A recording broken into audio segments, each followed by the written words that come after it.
Rapallo ha rinnovato la propria consacrazione alla Vergine di Montallegro con il rito dello scioglimento del voto, assunto 361 anni fa. Il vescovo ha invitato a rinnovare la propria fede vissuta. Molti battezzati vivono come se Dio non esistesse, così il Papa all'Angelus domenicale. Dio, ha poi spiegato, capovolge ogni schema umano e ci mette sempre in discussione. Riunione in prefettura stamani per coordinare la campagna estiva di antincendio boschivo. Saranno maggiormente coinvolti i volontari. Per la flotta aerea ci saranno 3 elicotteri e un solo Canadair a disposizione. Ritorna la piena operatività per l'ufficio territoriale di Chiavari dell'Agenzia delle Entrate. Trascorso una settimana dal trasferimento nella nuova sede dell'ex Palazzo di Giustizia. Una pista di atletica, nuove piantumazioni, un impianto a LED per Piazza del Buono a Chiavari, stanziati 450.000 euro per il progetto che questa sera sarà presentato al quartiere. Vite spese per gli altri, per questo motivo Leonilda Cussotto e Antonio Vantaggiato hanno ricevuto il premio Bontà Madre Speranza. La cerimonia si è svolta in occasione di Tigullio Expo.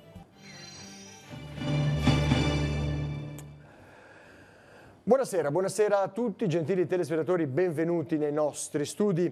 Le feste mariane a Rapallo sono caratterizzate da tradizioni non solo religiose ma anche civili. Ad animarle i sestieri insieme all'amministrazione comunale. Il rito dello scioglimento del voto fatto a Maria 361 anni fa, ieri mattina ha coinvolto direttamente tutta la società rapallese e si rinnova ogni anno con l'affidamento alla Vergine. Noi eravamo presenti. La grandezza di Maria sta nell'umiltà di suo figlio Gesù. Tocca un aspetto centrale della fede il vescovo in occasione dello scioglimento del voto al santuario di Montallegro. Gesù, spiega, è stato un uomo come noi, di cui nasce la devozione alla Vergine. E noi ci sentiamo da lei protetti, guidati, sostenuti. Sappiamo di essere alla sua attenzione materna. Ecco dunque l'invito, fatto più volte in questi giorni di festa, a vivere la fede nella luce di Dio tutti i giorni, nella quotidianità. Perché anche per noi può succedere che la quotidianità con i suoi eventi diventi per noi quasi un ostacolo a un'autentica vita di fede. Noi rinnoviamo oggi non soltanto l'adempimento di un voto, ma siamo chiamati a rinnovare la nostra fede vissuta. La gente di Rapallo ha partecipato numerosa per un momento che si ripete da 361 anni. È una faccenda di casa, ha detto il rettore Don Gianluca Trovato. Tutta la città sente Maria come madre. Oggi, peraltro, il comune vuole attuare un percorso di valorizzazione di Montallegro. Abbiamo preso dei professionisti che si occupano di comunicazione e stiamo tentando di trasportare questo meraviglioso spettacolo dal punto di vista sia di immagine che naturalmente di contenuti del nostro santuario nei confronti di tutta Italia, quindi fare una campagna nazionale. Al termine della messa, dal piazzale del santuario, è stata benedetta la città con il quadretto della Vergine. Infine le firme, non solo delle autorità civili ed ecclesiastiche, ma di tutto il popolo, compresi i sestieri. Cerchiamo di tramandare ai giovani, ci sono tanti bambini, certo che sarebbe bello come una volta si usava, specialmente per i mortaretti, queste cose qui, però adesso ci sono delle restrizioni anche a livello di polizia, quindi dobbiamo fargli prendere i patentini, quindi devono arrivare all'età maggiore, quindi è sempre più difficile, però speriamo che abbiano la pazienza di aspettare di avere 18 anni. Dio capovolge ogni schema umano e ci mette sempre in discussione. Lo ha detto il pontefice all'appuntamento domenicale dell'Angelus. Molti battezzati, ha spiegato, vivono come se Dio non esistesse. Non basta ripetere dei gesti, ha proseguito, occorre una vera adesione a Gesù e alle sue parole. La sintesi nel servizio curato da Radio Vaticana. La vediamo insieme. Bisogna aprire il cuore alle sorprese di Dio che spesso ci viene incontro in forme che non corrispondono alle nostre aspettative. Non ha fatto così la gente di Nazareth che racconta il Vangelo di oggi, ha rifiutato Gesù e i suoi insegnamenti perché era solo il figlio del falegname. Il Papa poi spiega. Secondo gli abitanti di Nazareth, Dio è troppo grande per abbassarsi a parlare attraverso un uomo così semplice. È lo scandalo dell'incarnazione. è l'evento sconcertante di un Dio fatto carne. Il Figlio di Dio capovolge ogni schema umano. Non sono i discepoli che hanno lavato i piedi al Signore, ma è il Signore che ha lavato i piedi ai discepoli. Questo è un motivo di scandalo e di incredulità non solo in quell'epoca, in ogni epoca, anche oggi. Si tratta di avere fede, dice ancora Francesco, e cita l'esempio di Madre Teresa di Calcutta, una suorina piccola che ha rivoluzionato l'operato della carità nella Chiesa. Eppure, dice, nessuno dava 10 lire per lei. La piccolezza di una donna ha rivoluzionato l'operato della carità nella Chiesa. È un esempio dei nostri giorni. Dio non si conforma ai pregiudizi. Dobbiamo sforzarci ad aprire il cuore e la mente per accogliere la realtà divina che ci viene incontro. Riunione in prefettura a Genova questa mattina per coordinare la campagna estiva di antincendio boschivo.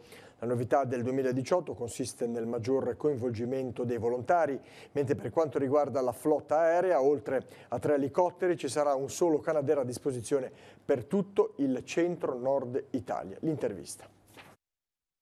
222 incendi nel 2016, 354 nel 2017. L'incremento dei roghi e degli ettari percorsi dal fuoco in Liguria mette sul chi vive la regione. Questa mattina è stata presentata la campagna di prevenzione estiva degli incendi boschivi.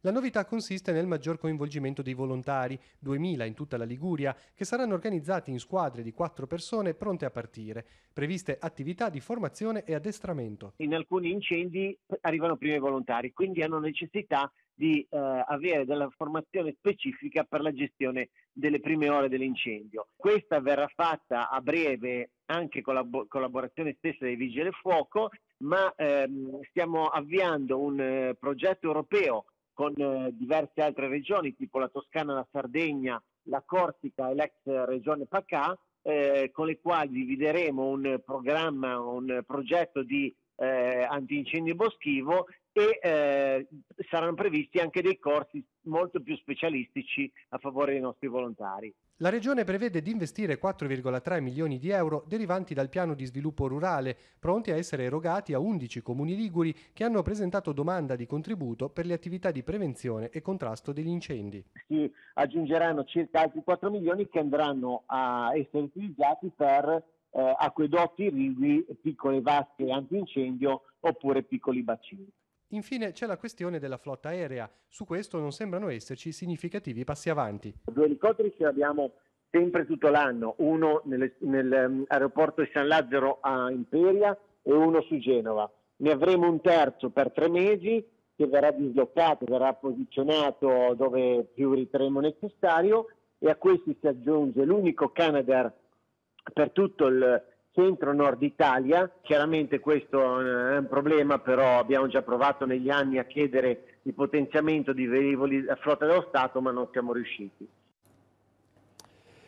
Fine settimana di controlli in mare da parte della Guardia Costiera. Un'imbarcazione battente bandiera straniera è stata trovata ferma a paraggi in una zona dell'area marina protetta dove è proibito l'ancoraggio alle unità superiori ai 24 metri. Il comandante è stato denunciato. Il comando è poi intervenuto in banchina a Sant'Erasmo, a Santa Margherita, per un'imbarcazione a motore 21 metri con un'elevata presenza di fumo nella sala macchine. All'interno c'erano 6 turisti italiani, di cui 2 bambini. Sul posto anche i vigili del fuoco di Rapallo che hanno escluso il pericolo di incendio. È stata sospesa la validità del certificato di sicurezza in attesa che vengano stabilite le cause di questo incidente. Mitigare il fenomeno dell'abbandono dei rifiuti plastici e non nelle aree naturali, nell'alveo dei torrenti e sulle spiagge. Questo è l'obiettivo che si pone il Comune di Rapalle in collaborazione con la Coop sociale Il Rastrello.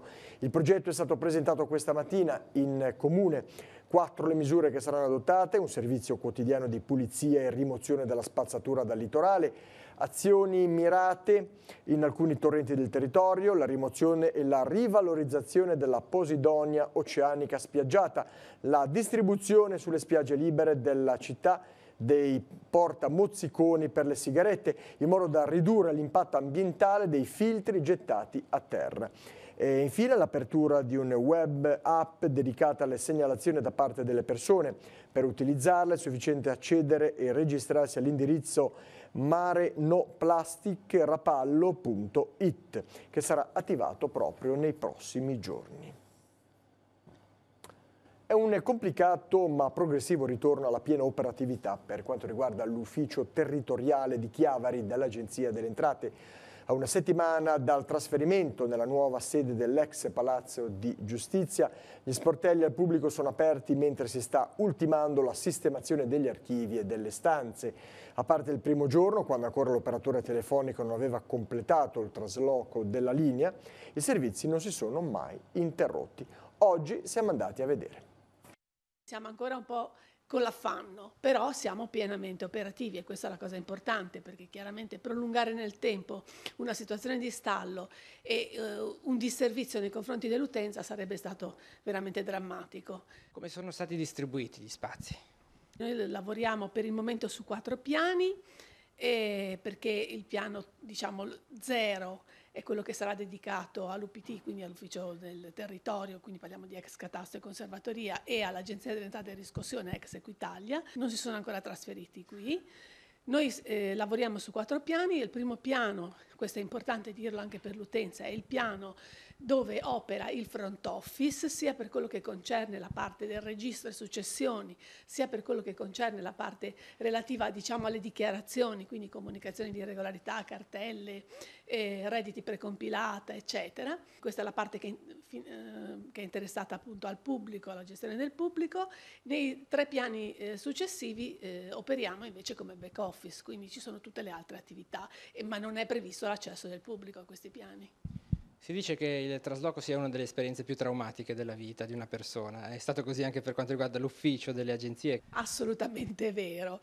È un momento difficile perché chiaramente comporta un grave disagio per le persone, si ha paura di perdere le cose, quindi si deve fare molta attenzione a come si trasportano e a dove si mettono mano a mano, perché mettere nelle scatole è facile, ma redistribuire non è così semplice. Abbiamo dovuto collocare anche i nostri archivi in maniera completamente diversa rispetto a come erano in Piazza Leonardi. Che cosa ancora resta da sistemare? Resta da sistemare, insomma, dobbiamo affinare alcune cose, rivedere i dettagli e soprattutto recuperare il tempo perduto, che non ci siamo mai fermati in realtà, però comunque c'è stato un rallentamento dovuto al fatto della preparazione e poi la sistemazione delle cose.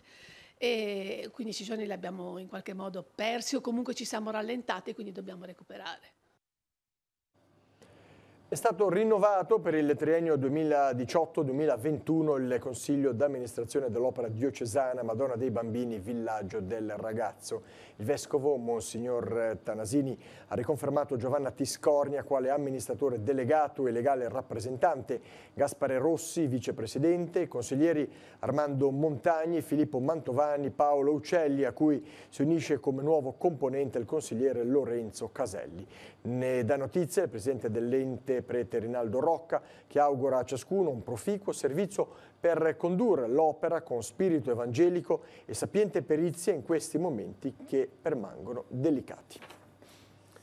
Il maltempo che ha colpito l'entroterra nella giornata di sabato ha causato danni alla cappellina del Monte Caucaso nel comune di Lorsica. Un fulmine in particolare ha rovinato le piastrelle del pavimento, fatto saltare uno spigolo e una parte dell'intonaco, come si può vedere proprio dalla foto che è stata pubblicata sulla pagina Facebook del rifugio del Monte Caucaso. Si avvicina la festa della Madonna della Pace, in programma il prossimo 22 di luglio. Per allora, sicuro dal rifugio, la cappellina verrà ripristinata completamente. Prende forma il disegno di riqualificazione di Piazza del Buono nel quartiere di Ribasso a Chiavari. Questa sera il sindaco e i consiglieri comunali Incontreranno i cittadini per illustrare loro il progetto preliminare realizzato dall'architetto Stefano Bottaro. Vediamo.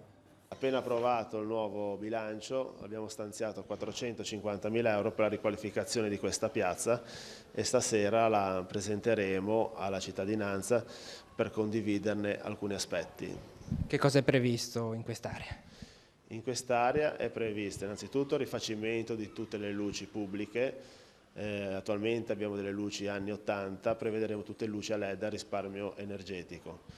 Prevediamo anche una pista di atletica a 4 corsie di 200 metri, non regolamentare, però che potrà essere utilizzata da tutti coloro che una volta frequentavano la pista nel campo comunale di Via Gastaldi. Prevediamo poi un punto di ristoro che funga anche da presidio per tutta la piazza, un campo multifunzione, quindi calcio, basket, liberamente usufruibile da tutta la cittadinanza, nuove panchine, nuove piantumazioni di alberi e poi un'altra zona che dobbiamo ancora decidere di cosa adibire, di circa 400 metri quadrati. Ascolteremo anche le esigenze e le istanze dei cittadini. Per le associazioni che usufruiranno comunque degli spazi sportivi sono previsti anche dei locali dove poter comunque cambiarsi, spogliatoi, docce e quant'altro.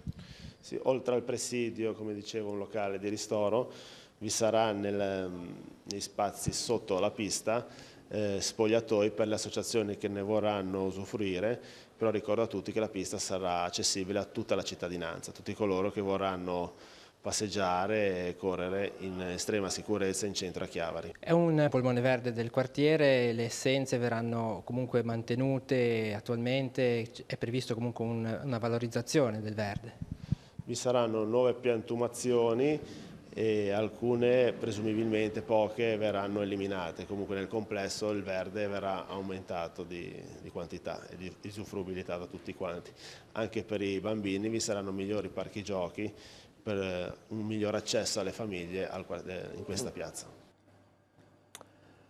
Cronaca, questa mattina un pedone è stato investito in Corso Colombo a Chiavari. Poco minuto dopo mezzogiorno, mentre stava attraversando la strada, un uomo è stato urtato da un'auto sul posto del 118. I volontari della Croce Verde chiavarese, nonostante la dinamica, destasse preoccupazione. Fortunatamente per l'investito le conseguenze non sono state gravi. È stato trasportato al pronto soccorso di Lavagna per accertamenti.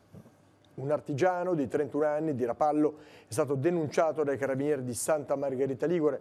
L'uomo nella notte del 1° luglio scorso avrebbe messo a segno un furto ai danni di un esercizio commerciale in via Palestro, portando via quasi 4.000 euro che al momento non sono ancora stati recuperati.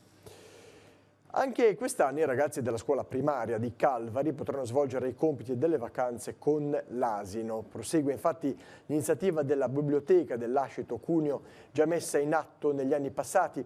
2 insegnanti, col supporto di alcuni universitari, si dedicheranno a questa attività in modo del tutto gratuito ogni martedì e giovedì del mese di luglio, dalle ore 9 alle ore 11:30. L'iniziativa I compiti con l'asino prende il nome dalla presenza nel cortile della struttura di San Colombano Certennoli dell'asinello, simbolo dei Cavalieri dell'Asino d'Oro, sostenitori delle iniziative culturali dell'Ascito. Ora torniamo a Rapallo. Il premio Bontà Madre Speranza quest'anno è andato a Leonilda Cussotto e Antonio Vantaggiato. L'obiettivo del riconoscimento è quello di divulgare l'operato di persone dedite al bene, seguendo il carisma della Beata Madre Speranza. La cerimonia si è svolta all'interno dell'edizione 2018 di Tigullio Expo, in corso fino a domani. Il servizio da Rapallo.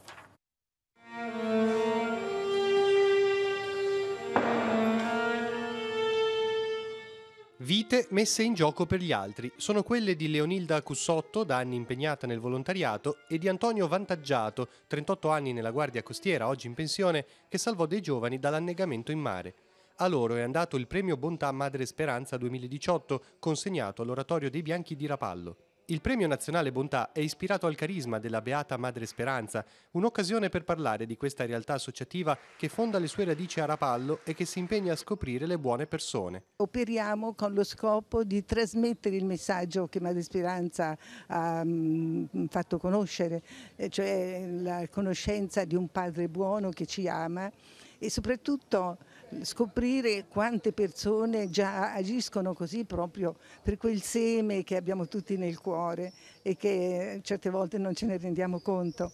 Leonilda Cussotto ha spiegato che la sua dedizione per il volontariato è nata grazie alle tante persone che le hanno permesso di coltivare il bene. Mia nonna mi ha insegnato in casa, ho respirato in casa e quindi ho proseguito, mi sembrava giusto. E poi incontrare i volontari. È un mondo così bello, così arricchente, che vale la pena, vale la pena. Antonio Vantaggiato invece ha raccontato l'episodio che lo ha visto protagonista in Guardia Costiera agli inizi della sua carriera nel 1987. Un'imbarcazione aveva perso la randa e le vele in mare e stava per schiantarsi contro la barriera Frangiflutti di Porto Maurizio. Lei si è tuffato? Io mi sono tuffato, mi sono portato dietro una cima, l'ho legata a questa barca e poi da lì uno per uno mi sono portato dietro tutti i ragazzi che erano a bordo, che erano ragazzi diciottenni, velisti. Il salvataggio della vita umana è più importante del resto e quindi la barca poi dopo manco 10 minuti, un quarto d'ora si è schiantata contro la scogliera. Domani ultimo giorno di Tigullio Expo a Rapallo, diversi gli appuntamenti in programma, alle 17:30 all'Oratorio dei Bianchi, conferenza del dottor Corrado Castagneto sulla malattia allergica e sistemica. Alle 18:30 seguirà l'incontro con l'archeologo Fabrizio Benente che parlerà di un omicidio nel Tigullio medievale. Alle 19 nei Giardini dei Partigiani si terrà la premiazione di Milgio Stand Expo 2018. Qui alle 21 concerto, chitarre e voci di Aldo Ascolese e Domenico Berta, da Faber al cielo.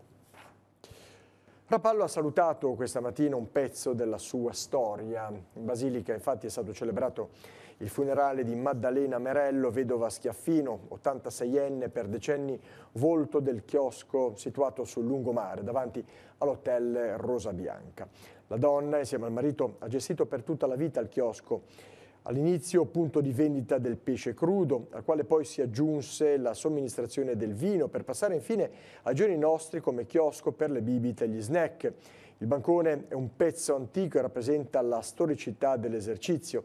Sarai sempre lì nel tuo chiosco, scrive in un ricordo Nadia Molinaris della Pulce, come una delle più belle cartoline di Rapallo, con le carrozze dei cavalli e i calessi dei poni, in una passeggiata a mare in bianco e nero, senza verande, con belle auto parcheggiate, uomini con il cappello, signore al loro braccio.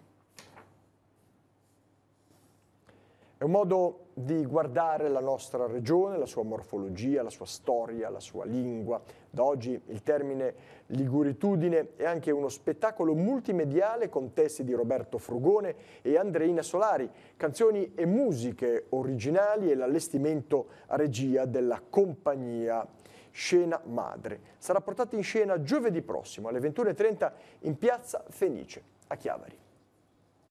Abbiamo lavorato per parecchio tempo alla realizzazione di questo progetto che di fatto è un reading multimediale che comprende al suo interno diverse forme d'arte che coabitano e interagiscono fra di esse durante questo spettacolo interamente in lingua genovese, ovvero canzoni, recitazione, scenografie, coreografie e video originali che fanno da scenografia allo spettacolo.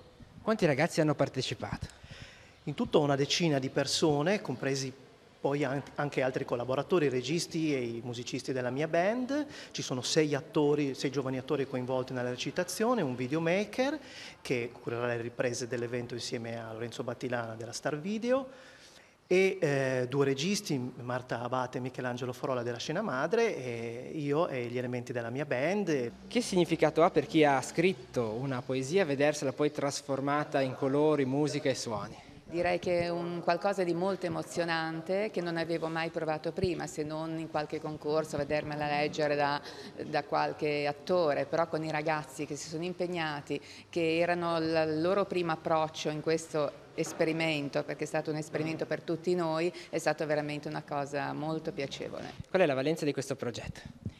La valenza di questo progetto, come altri che sono stati fatti durante questa estate, è quella di valorizzare il genio dei nostri giovani, le attitudini, le capacità artistiche. E io ripeto, sono rimasta molto colpita quando ho letto le poesie che sono state quelle che hanno fatto arrivare terzi i nostri i nostri ragazzi al bando del progetto, perché sono poesie che certamente non sono state inventate per partecipare al bando, sono poesie che esistevano già. È un sentimento di appartenenza al proprio territorio, di appartenenza alla Liguria, di appartenenza al Tigullio, di appartenenza alla nostra terra, al nostro mare, che secondo me è importantissimo da valorizzare. Torna domani a Casarzia Ligure l'appuntamento con Street Food Music Festival. Via Nuti sarà teatro di ottima musica, cibo e aggregazione sociale. La circolazione al traffico sarà interdetta dalle 16:30 sino all'1 di mercoledì 11 luglio nel tratto interessato che va dal bivio per via Primo Maggio al bivio per il Ponte Vecchio. Il traffico veicolare, autobus compresi, sarà deviato lungo la variante della provinciale 523 che va dal Ponte Bigi sino alla rotonda di via Sara. E ora, come di consueto, scheda degli appuntamenti per la giornata di domani. Vediamo insieme.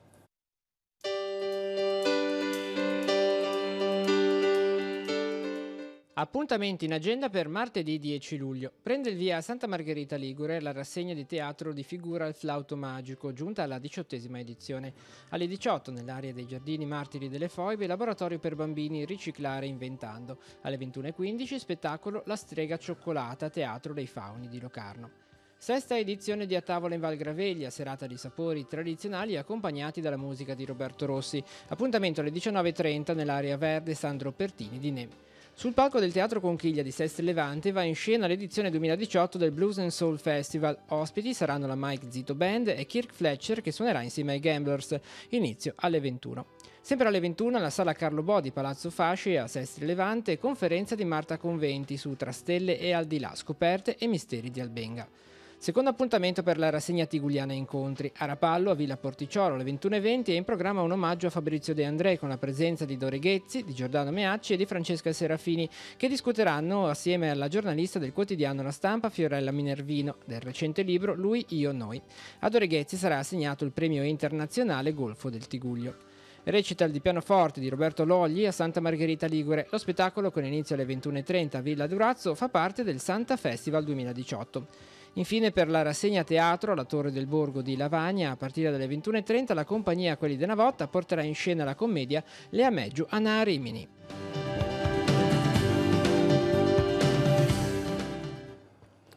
È stato presentato il nuovo logo che accompagnerà la Lavagnese 1919 per il prossimo biennio, 2 stagioni che festeggeranno il centenario del sodalizio di Via Riboli, costituitosi il 20 giugno del 1919. Il logo, bordato d'oro, non si discosta da quello classico con le 5 bande verticali nere in campo bianco a rappresentare i sestieri in cui la città era anticamente divisa. Il nome Lavagnese campeggia in alto a sovrastare il piccolo scudo ove sono presenti le 2 date del 1919 e del 2019 accompagnate dalla storica palla del calcio Super Bowl Vis modello Condom. E questa era l'ultima notizia del nostro giornale. Prossimo appuntamento con l'informazione, come sempre rinnovato a domani alle ore 12:45 con il TG13. Vi ringrazio per essere stati con noi, vi auguro una buona serata con i programmi della nostra rete. Arrivederci.